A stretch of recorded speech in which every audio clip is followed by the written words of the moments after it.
అందరికీ నమస్కారం. సంతోషం ఫిల్మ్స్కి స్వాగతం. ఈరోజు సినిమా విషయాలు తెలుసుకునే ముందు సంతోషం సురేష్ యూట్యూబ్ ఛానల్ని, సంతోషం అప్డేట్స్ యూట్యూబ్ ఛానల్ని, ఈ రెండు ఛానల్ని సబ్స్క్రైబ్ చేసుకోండి. మరి ఈరోజు సినిమా విషయాలు ఏంటో ఇప్పుడు మనం చూసేద్దాం. Dress courtesy by KLM fashion mall. భారతీయ చిత్ర పరిశ్రమను మరో స్థాయికి తీసుకువెళ్లాయి బాహుబలి సిరీస్ చిత్రాలు. వీటినే బాహుబలి క్రౌన్ ఆఫ్ బ్లడ్ పేరుతో యానిమేటెడ్ సిరీస్ గా మరోసారి ప్రేక్షకులకు అందించనున్నట్లు రాజమౌళి ఇటీవల ప్రకటించిన సంగతి తెలిసిందే. తాజాగా దానికి సంబంధించిన ట్రైలర్ విడుదలైంది. డిస్నీ ప్లస్ హాట్స్టార్ వేదికగా మే 17 నుంచి ఇది అందుబాటులో ఉంటుంది. మహేష్మతి రక్తంతో రాసిన కొత్త కథ అంటూ విడుదలైన ఈ ట్రైలర్ అందరినీ ఆకర్షిస్తోంది. ఇందులో సినిమా కథను, పాత్రలను వివరించారు. ప్రభాస్, రానా, అనుష్క, రమ్యకృష్ణ, తమన్నా, సత్యరాజ్, నాజర్ కీలక పాత్రల్లో నటించిన బాహుబలి 2 భాగాలు బాక్సాఫీస్ వద్ద కోట్లు వసూలు చేశాయి. దీంతో మూడో పార్ట్పై సినీ ప్రియులు ఆసక్తిగా ఉన్నారు. గతంలో ఆ సందర్భంలో రాజమౌళి దీని గురించి మాట్లాడుతూ, తప్పకుండా మూడో భాగం ఉంటుంది. బాహుబలి చుట్టూ జరిగే ఎన్నో సంఘటనలు ఈసారి మీకు చూపించనున్నాం. దీనికి సంబంధించిన వర్క్ చేస్తున్నాం. మా నిర్మాత శోభు యార్లగడ్డ కూడా సుముఖంగా ఉన్నారు. దీన్ని చూపించడానికి కాస్త సమయం పట్టొచ్చు అన్నారు. రాజమౌళి లైనప్ లో దీని మూడో భాగం కూడా ఉండటంతో ప్రేక్షకులు ఆనందిస్తున్నారు. ప్రస్తుతం ఆయన మహేష్ బాబుతో తీయనున్న సినిమా ప్రీ ప్రొడక్షన్ పనుల్లో బిజీగా ఉన్నారు. పవన్ కళ్యాణ్ హీరోగా తెరకెక్కుతున్న పీరియాడికల్ యాక్షన్ చిత్రం హరిహర వీరమల్లు. తాజాగా విడుదలైన దీని టీజర్ ఫ్యాన్స్ తో పాటు సినీ ప్రియులందరిలో జోష్ నింపింది. పేదల పక్షాన పోరాడే యోధుడిగా పవన్ కళ్యాణ్ అద్భుతమైన నటనతో ఆకట్టుకున్నారు. అయితే ఈ టీజర్ విడుదల సందర్భంగా నిర్మాతలు ఓ కీలక ప్రకటన చేశారు. ఈ చిత్రం మిగిలిన షూటింగ్ ను, పోస్ట్ ప్రొడక్షన్ వర్క్ ను దర్శకుడు జ్యోతికృష్ణ పూర్తి చేయనున్నట్లు తెలిపారు. ఇటీవల విడుదలైన కొన్ని పోస్టర్లపై క్రిష్ జాగర్లమూడి పేరు లేకపోవడంతో కొందరు నెటిజన్లు చిత్ర బృందాన్ని ట్యాగ్ చేస్తూ పోస్టులు పెడుతున్నారు. ఈ సినిమా నుంచి క్రిష్ వైదొలిగారా అనే కామెంట్స్ మొదలయ్యాయి. తాజాగా వారందరికీ నిర్మాతలు క్లారిటీ ఇచ్చారు. నీ మనసు నాకు తెలుసు, ఆక్సిజన్ వంటి చిత్రాలకు రచయితగా, దర్శకుడిగా చేసిన జ్యోతికృష్ణ హరిహర వీరమల్లు మిగతా షూటింగ్ ను పూర్తి చేయనున్నారు. పోస్ట్ ప్రొడక్షన్ పనులను కూడా క్రిష్ జాగర్లమూడి పర్యవేక్షణలో నిర్వహించనున్నారు. సినిమా పూర్తి చేయడంలో ఊహించని ఆలస్యం కారణంగా ఈ నిర్ణయం తీసుకున్నామని తెలిపారు. 17వ శతాబ్దం నేపథ్యంలో సాగే ఈ చిత్రాన్ని 2 భాగాలుగా తీసుకురానున్నారు. మొదటి పార్ట్ ను స్వాడ్ వర్సెస్ స్పిరిట్ పేరుతో విడుదల చేయనున్నారు. ధర్మం కోసం యుద్ధం అనే ఉపశీర్షిక. ఈ ఏడాది చివరిలో ఇది ప్రేక్షకుల ముందుకు రానుంది. నిధి అగర్వాల్ కథానాయిక, బాబీ డియోల్, సునీల్, నోరా ఫతేహి తదితరులు కీలక పాత్రలో నటిస్తున్నారు. ఆస్కర్ విజేత ఎంఎం కీరవాణి ఈ చిత్రానికి సంగీతం అందిస్తున్నారు. నటి అదితి రావు హైదరి, సిద్ధార్థ్ల నిశ్చితార్థం గత నెలలో జరిగిన సంగతి తెలిసిందే. తాజాగా దీనిపై అదితి స్పందించారు. మీడియా వాళ్లకు వెల్లడించడానికి గల కారణాన్ని తెలిపారు. తన తల్లి కోరిక మేరకు నిశ్చితార్థం జరిగినట్లు పోస్ట్ పెట్టానన్నారు. జీవితంలో జరిగే ముఖ్యమైన వాటిని ప్రత్యేక ప్రదేశంలో చేసుకోవాలని అందరూ అనుకుంటారు. నేను నా నిశ్చితార్థాన్ని 400 ఏళ్ల నాటి గుడిలో చేసుకున్నాను. ఆ దేవాలయంతో మా కుటుంబానికి ప్రత్యేక అనుబంధం ఉంది. మా అమ్మ కారణంగానే ఎంగేజ్మెంట్ ఫోటోలను పోస్ట్ చేశాను. మా పెళ్లి గురించి తెలుసుకోవాలని ఎంతో మంది మా అమ్మకు ఫోన్లు చేశారు. నిరంతరం వచ్చిన కాల్స్ కు ఆమె సమాధానం చెప్పలేకపోయింది. దయచేసి నీ ఎంగేజ్మెంట్ విషయం మీడియాకు వెల్లడించమని కోరింది. దీంతో నేను సిద్ధార్థ్ దీనిపై పోస్టులు పెట్టాం అని అదితిరావు తెలిపారు. మార్చి 27న వనపర్తి జిల్లాలోని శ్రీ రంగాపురం రంగనాథ స్వామి దేవాలయంలో వీళ్ళిద్దరూ ఎంగేజ్మెంట్ చేసుకున్నారు. ఇరు కుటుంబాల పెద్దలు, అతి తక్కువ మంది బంధువుల సమక్షంలో ఈ వేడుకను నిర్వహించారు. తాజాగా Aditi Rao Heeramandi the diamond bazaar web series తో ప్రేక్షకులను పలకరించారు. సంజలీల బన్సాలి దర్శకుడు. ఇందులో ఆమె బిబ్జో జాన్ పాత్రలో ఆకట్టుకున్నారు. టాలీవుడ్ ప్రముఖ నటుడు శ్రీకాంత్, వరలక్ష్మి శరత్ కుమార్, రాహుల్ విజయ్, శివాని రాజశేఖర్ ప్రధాన పాత్రల్లో దర్శకుడు తేజమాని దర్శకత్వంలో తెరకెక్కిన political survival thriller Kotabommali PS. ఈ చిత్రం గతేడాది నవంబర్ 24వ తేదీన థియేటర్స్ లోకి వచ్చింది. ఆడియన్స్ నుండి ప్రశంసలు అందుకుంది. ఇప్పుడు ఈ చిత్రం వరల్డ్ టెలివిజన్ ప్రీమియర్ గా బుల్లితెర ప్రేక్షకులను అలరించడానికి రెడీ అయిపోయింది. ఈ చిత్రం యొక్క శాటిలైట్ హక్కులను ప్రముఖ టీవీ ఛానల్ స్టార్ మా సొంతం చేసుకుంది. అయితే ఈ ఆదివారం నాడు సాయంత్రం 6 గంటలకు స్టార్ మాలో ప్రసారం కానుంది. రంజన్ రాజ్, మిథున్ ముకుందన్లు సంగీతం అందించిన ఈ చిత్రం బుల్లితెరపై ఎలాంటి రెస్పాన్స్ సొంతం చేసుకుంటుందో చూడాలి. Super star Mahesh Babu career లో one of the hit movie అతడు. ఇందులో బాలనటుడిగా కనిపించిన కుర్రాడు దీపక్ సరోజ్. తెలుగులో అనేక చిత్రాల్లో బాలనటుడిగా మెప్పించిన దీపక్ ఇప్పుడు హీరోగా వెండితెరకు పరిచయం అయ్యాడు. దీపక్ సరోజ్ హీరోగా నటించిన latest movie Siddharth Roy. Romantic డ్రామాగా వచ్చిన ఈ సినిమా ఫిబ్రవరి 23న థియేటర్స్ లో రిలీజ్ అయి మిక్స్డ్ టాక్ అందుకుంది. యశస్వి దర్శకత్వం వహించిన ఈ మూవీలో దీపక్ సరసన తన్వి నేగి కథానాయికగా నటించింది. ఈ మూవీ విడుదలకు ముందే టీజర్ ట్రైలర్ తో ఆసక్తిని కలిగించింది. బోల్డ్ సబ్జెక్ట్ తో రొమాంటిక్ హార్ట్ హిట్టింగ్ సినిమాగా ఈ మూవీని తెరకెక్కించారు. తొలి సినిమాతోనే హీరోగా మంచి మార్కులు కొట్టేశాడు దీపక్. ఈ సినిమా ఇప్పుడు ఓటీటీ రిలీజ్ డేట్ ఫిక్స్ చేసుకుంది. తాజా సమాచారం ప్రకారం ఈ సినిమాను మే 3 నుంచి ప్రముఖ ఓటీటీ ప్లాట్ఫామ్ ఆహాలో స్ట్రీమింగ్ కానుంది. ఈ విషయాన్ని ఆహా అధికారికంగా ప్రకటించింది. పేరు సిద్ధార్థ్ రాయ్. ఈ క్లిష్టమైన మనిషిని చూసేందుకు రెడీ అవ్వండి. సిద్ధార్థ్ రాయ్ మే 3న ప్రీమియర్ కానుంది అంటూ ఆహా ట్వీట్ చేసింది. థియేటర్లో రిలీజ్ అయిన 70 రోజుల తర్వాత సిద్ధార్థ్ రాయ్ సినిమా ఇప్పుడు ఓటీటీలోకి వచ్చేసింది. ఈ సినిమాలో ఆనంద్, నందిని, కళ్యాణి నటరాజన్, మాథ్యూ వర్గీస్ కీలక పాత్రలు పోషించారు. ఈ సినిమాను Sri Radha Damodar studios, Vihin creations banner పై సంయుక్తంగా నిర్మించారు. రథన్ ఈ సినిమాకి మ్యూజిక్ అందించారు. 1980 కాలంలో జగిత్యాల చుట్టుపక్కల జరిగిన రాజకీయ సంఘటనల ఆధారంగా ప్రజానాయకుడు జితేందర్ రెడ్డి జీవిత కథ ఆధారంగా తెరకెక్కుతున్న సినిమా జితేందర్ రెడ్డి. ముదుగంటి క్రియేషన్స్ పై ముదుగంటి రవీందర్ రెడ్డి నిర్మాతగా, ఉయ్యాల చంపాల, మజ్ను సినిమాల ఫేమ్ విరించి వర్మ దర్శకత్వంలో ఈ సినిమా తెరకెక్కుతుంది. నటుడు రాకేష్ వర్రే జితేందర్ రెడ్డి పాత్ర చేస్తున్నారు. పొలిటికల్ డ్రామాగా తెరకెక్కుతున్న ఈ సినిమాలో వైశాలి రాజ్, రియా సుమన్, ఛత్రపతి శేఖర్, సుబ్బరాజు, రవిప్రకాష్ పలువురు ముఖ్య పాత్రలు పోషిస్తున్నారు. ఇప్పటికే జితేందర్ రెడ్డి సినిమా నుంచి టీజర్ గ్లిమ్స్ 2 సాంగ్స్ రిలీజ్ చేసి సినిమాపై ఆసక్తి పెంచారు. తాజాగా ఈ సినిమా నుంచి ట్రైలర్ రిలీజ్ చేశారు. ట్రైలర్ ఆద్యంతం ఆసక్తిగా సాగింది. ట్రైలర్లో చిన్నప్పటి నుంచి నాయకుడు కావాలనుకుంటున్నారు జితేందర్ రెడ్డి. కాలేజ్ రోజుల నుంచే ప్రజా సమస్యల కోసం పోరాడతాడు. నక్సలైట్లకు జితేందర్ రెడ్డికి మధ్య పెద్ద యుద్ధమే జరిగినట్లు చూపించారు. ఈ సినిమాలో సీనియర్ ఎన్టీఆర్ పాత్ర ఉండటం విశేషం. సీనియర్ ఎన్టీఆర్ జితేందర్ రెడ్డితో మాట్లాడినట్టు చూపించారు. అలనాటి అందాల తార శ్రీదేవి గురించి ప్రత్యేకంగా చెప్పాల్సిన అవసరం లేదు. టాలీవుడ్, బాలీవుడ్ లో స్టార్ నటిగా ఎదిగి తనకంటూ మంచి గుర్తింపు తెచ్చుకున్నారు. అంతేకాదు భారీగా ఆస్తులను కూడా కూడబెట్టారు. ఇక చెన్నైలో శ్రీదేవికి విలువైన ఆస్తులున్న విషయం తెలిసిందే. ఆ ఆస్తుల్లో విలాసవంతమైన ఇల్లు కూడా ఉంది. నిర్మాత బోనీ కపూర్తో వివాహం అనంతరం తొలిసారి ఈ ఇంటిని శ్రీదేవి కొనుగోలు చేశారు. చెన్నైలో ఆమె కొనుగోలు చేసిన మొదటి ఆస్తి ఇదే కావటం విశేషం. శ్రీదేవి నటిగా తన కెరియర్లో బిజీగా ఉన్న టైంలో చెన్నైలోనే ఎక్కువ సమయం గడపాల్సి వచ్చేది. దీంతో ఎంతో ముచ్చటపడి ఆ ఇంటిని కొనుగోలు చేశారు. ఎంతో ఖరీదైన, ఎన్నో విశేషాలు కలిగిన ఆ ఇంట్లో ఇప్పుడు మనం నివసించే అవకాశం వచ్చింది. ఆశ్చర్యపోతున్నారా? మీరు విన్నది నిజమే. శ్రీదేవి నివసించిన ఆ విలాసవంతమైన మ్యాన్షన్ ను ఇప్పుడు రెంట్కి ఇవ్వనున్నారు. ఈ విషయాన్ని ప్రముఖ రెంటల్ సంస్థ ఎయిర్బిఎన్బి తాజాగా వెల్లడించింది. అయితే ఇందులో 2 అతిథులకు మాత్రమే అవకాశం ఉంటుంది.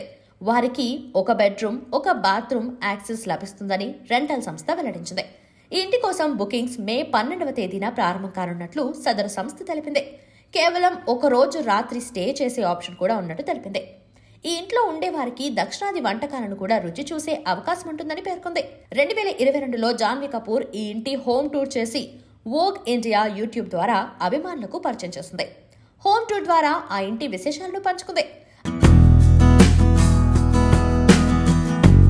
ధనుష్ ని సిల్వర్ స్క్రీన్ పై చూసి అందరూ షాక్ అయ్యారు. ఇతను హీరోనా అని ఎద్దేవా చేశారు. ధనుష్ 2వ చిత్రానికి అన్నయ్య సెల్వరాఘవన్ దర్శకత్వం వహించారు. ఈ మూవీ సెట్స్ లో ధనుష్ కి తీరని అవమానం జరిగిందట. ఆటో డ్రైవర్ అని ఎగతాళి చేశారట. లుక్ పట్ల విమర్శలు ఎదుర్కొంటున్న ధనుష్ వద్దకు కొందరు వచ్చి హీరో ఎక్కడా అని అడిగారట. ధనుష్ వేరే వ్యక్తిని చూపించి అతనే హీరో అన్నాడట. కానీ వాళ్లకు తెలిసిపోయిందట. ఆటో డ్రైవర్ లా ఉన్నావు, నువ్వు హీరో ఏంట్రా అన్నారట. ధనుష్ ఆవేదనతో కారులో కూర్చుని ఏడ్చాడట. ఈ విషయాన్ని ధనుష్ ఓ సందర్భంలో వెల్లడించారు. కట్ చేస్తే ఏకంగా 4 జాతీయ అవార్డులు ధనుష్ సాధించాడు. 2 సార్లు ఉత్తమ నటుడిగా నేషనల్ అవార్డు అందుకున్నారు. నిర్మాతగా 2 అవార్డులు ఆయన పొందారు. బాలీవుడ్ తో పాటు హాలీవుడ్ చిత్రాల్లో కూడా నటించారు. అందుకే మన లుక్ గురించి ఇతరులు చేసే కామెంట్స్ లెక్క చేయకూడదని ధనుష్ అంటారు. టాలీవుడ్ హీరోలందరికంటే ఎన్టీఆర్ తో దర్శకుడు రాజమౌళి చాలా సన్నిహితంగా ఉంటారు. ఒక ఫ్యామిలీ మెంబర్స్ కంటే ఎక్కువగా కలిసిపోతారు. ఈ క్రమంలో ఎన్టీఆర్ నా మిత్రుడు కాదని రాజమౌళి చెప్పడం చర్చకు దారితీసింది. కృష్ణమ్మ అనే మూవీ ప్రీ రిలీజ్ ఈవెంట్ లో పాల్గొన్న రాజమౌళిని యాంకర్ పరిశ్రమలో మీకున్న 2 బెస్ట్ ఫ్రెండ్స్ ఎవరని అడిగింది. దాంతో ఆడియన్స్ ఎన్టీఆర్ అంటూ నినాదాలు చేశారు. దానికి రాజమౌళి మాట్లాడుతూ ఎన్టీఆర్ నాకు తమ్ముడు లాంటివాడు, మిత్రుడు కాదు.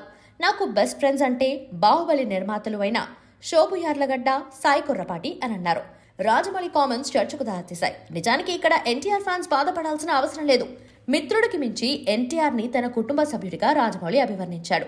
కాగా ఎన్టీఆర్ రాజమౌళి కాంబోలో మరో చిత్రం ఎప్పుడు వస్తుందో చూడాలి. RRR 2 ఉందని ప్రచారం జరుగుతుండగా వీరి నెక్స్ట్ ప్రాజెక్ట్ అదే కావచ్చు లేదా మహాభారతం అయ్యే అవకాశాలు లేకపోలేదు. ప్రముఖ నేపథ్య గాయని ఉమారామణన్ కన్నుమూశారు. ప్రస్తుతం ఆమె వయసు 72 ఏళ్లు. తమిళ సినిమా ఇండస్ట్రీకి చెందిన ఉమారామణన్ 35 ఏళ్ల సుదీర్ఘ ప్రయాణంలో ఎన్నో పాటలు పాడి ప్రేక్షకులను తన గాత్రంతో అలరించారు. అంతేకాదు సుమారు 6,000 కంటే ఎక్కువ ప్రత్యేక ప్రదర్శనలు ఇచ్చారు. ఆమె మృతికి గల కారణాలు తెలియరాలేదు. అనారోగ్య కారణాల వల్లే ప్రాణాలు కోల్పోయినట్లు సమాచారం. ఉమారామణన్ తన సినీ సంగీత కెరియర్లో ఎంతో మంది దిగ్గజాలతో పనిచేశారు. Ilaiyaraaja, Vidyasagar, Deva, Mani Sharma, SP Balasubrahmanyam, MS Viswanathan, Vani Jairam, SP Sailaja, KJ Yesudas, AR Rahman, Unni Menon వంటి దిగ్గజాలతో కలిసి తన సంగీత ప్రయాణాన్ని కొనసాగించారు. ఉమారామణన్ మరణ వార్తతో తమిళ ఇండస్ట్రీలో విషాదం నెలకొంది.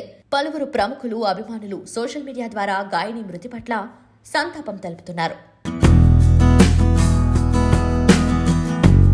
టిల్లు పాత్రలో హీరో సిద్ధు జొన్నలగడ్డ తనదైన మేనరిజమ్స్, హైదరాబాదీ కామెడీతో ఆకట్టుకున్నారు. ఈ 2 చిత్రాలకు కొనసాగింపుగా టిల్లు క్యూబ్ తెరకెక్కబోతున్న విషయం తెలిస్తే ప్రస్తుతం ఈ సినిమా స్క్రిప్ట్ ను సిద్ధం చేసే పనిలో ఉన్నారు హీరో సిద్ధు జొన్నలగడ్డ.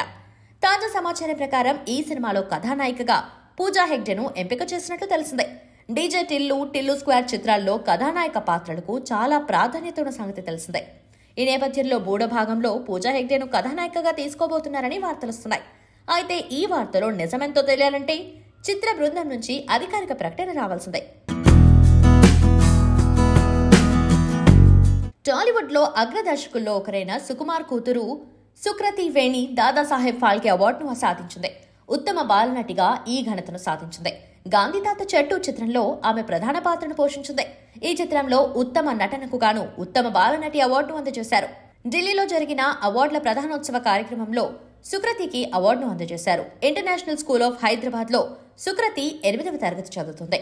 సుకృతి నటించిన ఈ చిత్రం పలు ఇంటర్నేషనల్ ఫిల్మ్ ఫెస్టివల్స్ లో ప్రదర్శించబడింది. ఈ చిత్రానికి పలు అవార్డులు వచ్చాయి.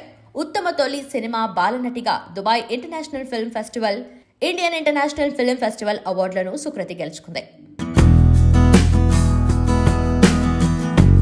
సమంత హెల్త్ ప్రాబ్లమ్స్ కారణంగా సినిమాలకు కొంత గ్యాప్ ఇచ్చినా సోషల్ మీడియాలో మాత్రం ఫుల్ యాక్టివ్ గా ఉంటుంది. రెగ్యులర్ గా ఫోటోలు, వీడియోలు షేర్ చేస్తుంది. ఇటీవల ఏప్రిల్ 28న సమంత బర్త్డే అని తెలిసిందే. సమంత పుట్టినరోజుని ఫ్యాన్స్ గ్రాండ్ గా సెలబ్రేట్ చేసుకున్నారు. ఫ్యాన్స్, నెటిజన్లు, పలువురు ప్రముఖులు సమంతకు సోషల్ మీడియా వేదికగా శుభాకాంక్షలు తెలిపారు. అయితే సమంత తన పుట్టినరోజుని సెలబ్రేట్ చేసుకోవడానికి గ్రీస్ దేశానికి వెళ్లింది. గ్రీస్ రాజధాని ఎథెన్స్ లో సమంత బర్త్డే సెలబ్రేట్ చేసుకుంది. తాజాగా ఎథెన్స్ లో తాను తిరిగిన ప్రదేశాలు, తన బర్త్డే సెలబ్రేషన్ ఫోటోలు అన్ని సోషల్ మీడియాలో షేర్ చేసింది. దీంతో ఈ ఫోటోలు వైరల్ గా మారాయి. ఇక సమంత త్వరలో సిటాడెల్ సిరీస్ తో రాబోతుంది. అలాగే తన సొంత నిర్మాణ సంస్థలో మా ఇంటి బంగారం అనే ఆసక్తికర టైటిల్ తో సినిమాను తెరకెక్కిస్తోంది. తెలుగు సినిమా పాటలు, డైలాగ్లపై ముఖ్యంగా పుష్ప రీల్స్ చేసి సినీ ప్రియుల మనసులు కూడా దోచుకున్నారు ఆసీస్ బ్యాటర్ డేవిడ్ వార్నర్. తాజాగా పుష్ప 2 నుంచి విడుదలైన తొలి పాట హుక్ స్టెప్ పై ఆయన చేసిన కామెంట్, దానికి అల్లు అర్జున్ ఇచ్చిన రిప్లై నెటిజన్లను ఆకర్షిస్తోంది. ప్రస్తుతం ఇంటర్నెట్ ను పుష్ప పాట ఊపేస్తోంది. ఈ పాట హుక్ స్టెప్ ను బన్నీ తన ఇన్స్టాలో పోస్ట్ చేశారు. దీనికి వార్నర్, ఈ స్టెప్ ఎంత బాగుందో, ఇప్పుడు నాకు మళ్లీ పని పడింది, దీన్ని నేర్చుకోవాలి అని కామెంట్ చేశారు. దీనికి అల్లు అర్జున్ స్పందిస్తూ, ఇది చాలా ఈజీ, ఈసారి మనం కలిసినప్పుడు నేను నేర్పిస్తాను అని రిప్లై ఇచ్చారు. దీనికి ఫ్యాన్స్ కూడా సరదాగా కామెంట్స్ పెడుతున్నారు. వార్నర్, మీరు ఈ స్టెప్ ఎప్పుడేస్తారు, మీకు ఇది చాలా సింపుల్ అంటున్నారు. ఈ ఆసీస్ బ్యాటర్ సందర్భం వచ్చిన ప్రతిసారి తెలుగు పాటకు రీల్స్ చేస్తుంటారు. గతంలో మైదానంలోనూ పుష్పలోని శ్రీవల్లి పాటకు డాన్స్ చేసి వీక్షకుల్లో జోష్ నింపారు. తగ్గేదేలే అంటూ వారిని ఉత్సాహపరిచారు. మరో నెల రోజుల్లో వెస్టిండీస్, అమెరికా వేదికగా ఐసీసీ T20 వరల్డ్ కప్ జరగనున్న విషయం తెలిసిందే. ఈ పొట్టి కప్ కు భారత జట్టు ఆటగాళ్లను కూడా ప్రకటించేస్తాయి.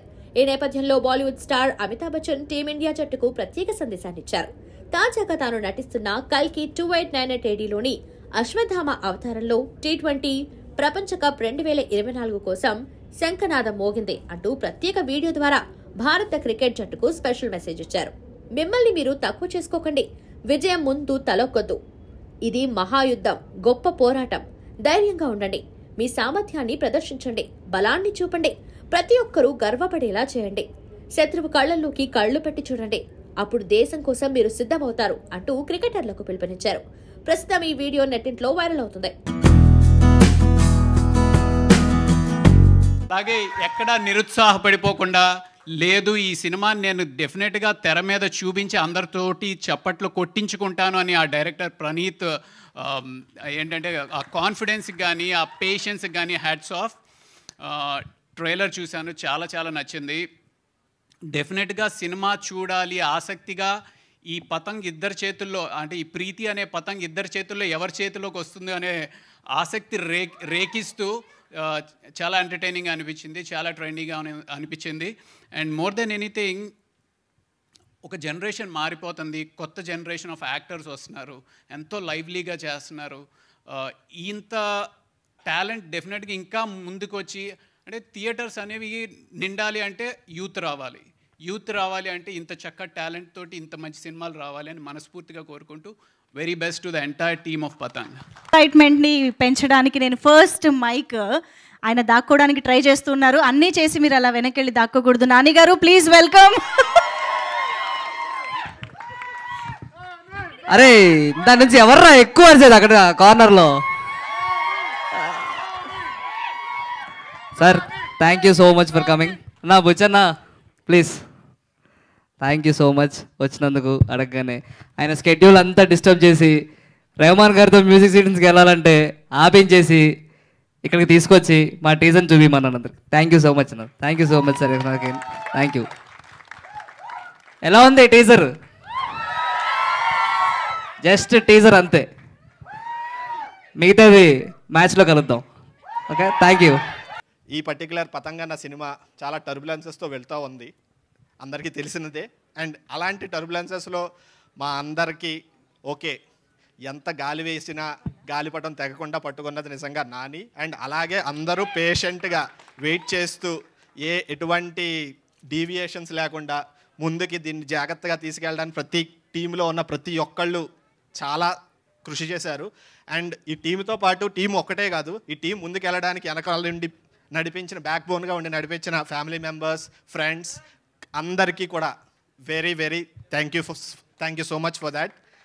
అండ్ ఇంకా ఈ టీజర్ చూశారు ఆల్రెడీ, అందరూ మ్యాచ్లో కలుద్దాం అంటున్నారు. అసలు మ్యాచ్ అంటే ఏముంది అన్నది ఇంకా ఎవరికి తెలియదు. బేసికలీ ఖచ్చితంగా ఆ మ్యాచ్లో మాత్రం ప్రతి ఒక్కళ్ళు ఒక్కసారి కాదు 100 సార్లు ప్రతిసారి ఖచ్చితంగా మళ్ళీ చూస్తారు. టీజర్ ఎలా ఉంది? Firstly Buchi Babu sir thank you for launching the teaser. ఈ టీజర్ వెనకాల ఇంటెన్షన్ ఏంటంటే ఈ టీజర్ మీకు నచ్చితే సినిమా ఎగ్జాక్ట్లీ ఇలాగే ఉంటుంది. ఫస్ట్ 5 minutes కథ చెప్పేస్తాం, నెక్స్ట్ 3 hours ఫుల్ ఎంజాయ్ చేసి థియేటర్ బయటకు వెళ్ళాలి. That is the whole intention. So ఒక తెలుగు కమర్షియల్ సినిమాలో ఉండాల్సిన అన్ని ఎలిమెంట్స్ ఉంటాయి దీంట్లో, అది చూపించడానికి ట్రై చేసాం ఈ టీజర్తో. So hope you all like it. ఈ టీజర్ చూస్తే తెలిసిపోతుంది, అంటే కొన్ని సినిమాలు ముందుగానే తెలిసిపోతాయి, ఆ వైబ్ ఉంటుంది. దీంట్లో ఒక హ్యాపీ డేస్ లాంటి వైబ్ ఒకటి కనిపిస్తుంది. అంత పెద్ద హిట్ అవ్వాలని ప్రొడ్యూసర్స్ కంటే ఈ సినిమా ఎప్పటి నుంచో తీస్తున్నారు. ఇది అంటే సినిమా మామూలు విషయం కాదు, ఒక షార్ట్ ఫిల్మ్ తీయడం అంటేనే చాలా కష్టం. అలాంటిది ఒక సినిమాని హోల్డ్ చేసి 1 year నుంచి మేదేసుకుని చేయడం అంటే ప్రొడ్యూసర్స్కి నిజంగా ఇది పెద్ద హిట్ అవ్వాలని కోరుకుంటున్నా. హీరో హీరోయిన్ వీళ్ళందరికీ కూడా మంచి భవిష్యత్తు ఉండాలని చూస్తుంటేనే వీళ్ళు చూస్తుంటే వీళ్ళు పెద్ద యాక్టర్స్ అవుతారా అనిపిస్తుంది. మీ అందరికి కూడా ఆల్ ది బెస్ట్ అండి, ఆల్ ది బెస్ట్. ఇంక ముందుగానే చెప్పాలంటే నానిగారి గురించి చెప్పాలి. నేను మా గురుగారు సుకుమార్ గారి దగ్గర వర్క్ చేస్తున్నప్పుడు, కుమారి 21Fకి ప్రతాపన్ దగ్గర వర్క్ చేస్తున్నప్పుడు నేను రైటర్, దానికి నాని అసిస్టెంట్ డైరెక్టర్. మనోడు చాలా ఎక్స్ట్రాలు చేసేవాడు, ఈడేంటర్ బాబు ఎక్స్ట్రాలు చేస్తున్నాడు అనుకునేవాడు నేను అప్పుడే. అంటే అన్ని టెక్నికల్గా అన్నీ తెలుసు మనోడికి. ఇదేంటన్నా అంటే వీడికి ఆన్సర్లు చెప్పడానికి నేను నేర్చుకుంటూ వచ్చేవాడిని, మళ్ళీ ఇదేం క్వశ్చన్ అడుగుతాడేమో అని. అలా ఉండేది. నాని నువ్వు ఎక్స్ట్రాలో చేస్తావు అనుకున్నాను, సినిమాలు కూడా చేస్తున్నాను తెలిసింది. ఈ సినిమా పెద్ద హిట్ అవ్వాలని టీం అందరికీ కూడా మంచి పేరు తీసుకురావాలని మనస్ఫూర్తిగా కోరుకుంటున్నానండి. All the best. సో పతంగ్ టీమ్కి నేను కూడా పాటే. ఎట్లా అంటే నేను చదివిన స్క్రిప్ట్స్ అన్నిట్లో ఇప్పటి వరకు క్విక్కెస్ట్ స్క్రిప్ట్ చదివింది నేను పతంగే, గంటలో చదివేసిన. అంత అమేజింగ్ ఉండే నేను చదివినప్పుడే. సో ఇది కాస్ట్ అండ్ క్రూ కాకుండా చాలా పేషెంట్గా వెయిట్ చేస్తున్న వాళ్ళు ఈ కాస్ట్ అండ్ క్రూ వాళ్ళ families. So obviously my brother being a part of Patang మేము చాలా వెయిట్ చేస్తున్నాం ఎప్పుడు అసలు షూట్ ఎప్పుడు స్టార్ట్ అవుతుంది అనే. అందరూ సినిమా కష్టాలు అని మాట్లాడతారు కానీ it takes a lot to be patient, మళ్ళీ ఆ హార్డ్ వర్క్ పెట్టి చేయడము. సో చైతన్య గారు చెప్పినట్టు he heard to all songs. నేను యాక్చువల్లీ సగం సినిమా చూసిన and and it's worth the wait అండి. మీకు ఎట్లయితే టీజర్లో మజా వచ్చిందో దానికన్నా 10 times మజా వస్తుంది సినిమా చూస్తున్నప్పుడు. ఈ పతంగ్ సినిమా ఒక గొప్ప ఉద్దేశం చొప్పున అంతర్లీనంగా దాగి ఉన్నటువంటి టాలెంట్ను యాక్టర్లు వాళ్ళ శక్తి యుక్తి మేరకు ప్రదర్శించి ఒక గొప్ప సినిమాను రూపొందించడం జరిగింది. ఆ టీముకు, కళాకారులకు అందరికీ, హీరోయిన్లకు, నాట్యం చేసినటువంటి మన అభ్యర్థులకు అందరికీ, ప్రత్యేకంగా దీన్ని సాహసోపేతంగా ప్రొడ్యూస్ చేసినటువంటి సంపత్ గారికి, మరి అదే రకంగా దీని డైరెక్టర్ గారికి అభినందనలు తెలియజేస్తూ ఉన్నాను. సినిమా అనేది ఒక కళ. ఆ కళ ద్వారా సమాజానికి ఒక అద్భుతమైనటువంటి మెసేజ్నిచ్చి ఈ ఆడియో విజువల్ ఎయిడ్ ద్వారా సమాజానికి ఒక స్ఫూర్తిని, ఒక నూతన ఒరవడిని ఇచ్చేటువంటి గొప్ప కార్యక్రమం. ఇంచుమించుగా అందరూ నాతో సమానమైన వయసు వాళ్ళతో పనిచేశాను. ఇందులో యావరేజ్ ఏజ్ 18 ఏళ్ళు, ఓటు కూడా లేదు ఒక్కడికి. వాళ్ళకి 17-18 ఏళ్ళ పిల్లలతో నేను పనిచేయాల్సి వచ్చింది. నాకేమో 53 సంవత్సరాలు. వీళ్ళు చూస్తే ప్రేమ కథలు తప్పితే ప్రేమ గోళ ఇదంతా వాళ్ళని కంట్రోల్ చేయాల్సిన పాత్ర నాది. So Nani, this a 2.0 version for me, honestly speaking. అక్కడితో బాగుంటుందా సినిమా నడుస్తుంది, పిల్లలు వీళ్ళ ప్రేమలు గోళ అంతా నా మీద పడుతుంది బరువు అంత సినిమాలో. సో ఫుల్ లెంగ్త్ రోల్ ఇచ్చాడు నాని నాకు ఫస్ట్ టైము. ప్రణీత్, పిల్లలందరూ ఇంక అసలు ఒక రేంజ్లో ఉంటుందని మీరు చూసారుగా. ఇక్కడ ఎంత అలరిగా ఉంది. వాళ్ళని 6 నెలలు భరిస్తూ నేను వేరే సినిమా షూటింగ్లు కూడా చేసుకోగలిగానంటే ఎక్కడో నా మానసిక బలం గెట్టిందని అనుకుంటున్నాను. అంతమంది కోతులతో కలిసి పనిచేయాల్సి వచ్చింది. It's fantastic experience. ఒకటి అటు వెళ్తుంటే ఒకటి బాబాయ్ అని పిలుస్తాడు, ఇంకోటి మావయ్య అని పిలుస్తాడు. అందరికీ నేను ఒక్కనే లోకు మధ్యలో టీంలో మొత్తం. ఏజ్డ్ ఫీల్ ఇందాక మా సిస్టర్ చెప్పినట్టు శ్రీనివాస్ గారు ఉన్నారా పైకి రండి అన్నట్టుగా. సో ప్రతిదానికి వీళ్ళు నామే పడిపోయేవారు. సో ఇక్కడతో ఆగిందా, నేను ఏదో డైలాగులు బాగా చెప్పుకుంటూ బతుకుతున్నాను, గోదావరి యాక్సెంట్లు అవిను. ఇది పూర్తిగా తెలంగాణ చిత్రం. సో నేను మళ్ళీ నాకు పూజిత్తు ప్రణీత్ వీళ్ళిద్దరు గురువులు నాకు. తెలంగాణ యాక్సెంట్ మళ్ళీ తప్పుగా మాట్లాడకుండా. Though I was a student of Osmania university, ఆ ఫ్లో మిస్ అయింది. సో కంప్లీట్గా ఇందులో తెలంగాణ యాక్సెంట్ మాట్లాడించి ఒక కొత్త వెర్షన్ ఇచ్చినందుకు కూడా నేను ధన్యవాదాలు తెలియజేస్తున్నాను. నాకు పూజిత్ డబ్బింగ్ ట్రైనింగ్ దగ్గర ఉండి. సంతోషం సురేష్ యూట్యూబ్ ఛానల్ ద్వారా ఎక్స్క్లూజివ్ ఇంటర్వ్యూని, ఎక్స్క్లూజివ్ లైవ్ షోస్ని, ఎప్పటికప్పుడు కొత్త విశేషాలని మీకు అందించడం జరుగుతుంది. మీ మొబైల్ యూట్యూబ్కి వెళ్ళి సంతోషం సురేష్ అని టైప్ చేయండి, అలాగే సంతోషం అప్డేట్స్ అని టైప్ చేయండి. ఈ 2 ఛానల్ని సబ్స్క్రైబ్ చేసుకోండి. ఎప్పుడు న్యూస్లో అప్డేట్ చూసేయండి. Thank you. Dress courtesy by KLM fashion mall.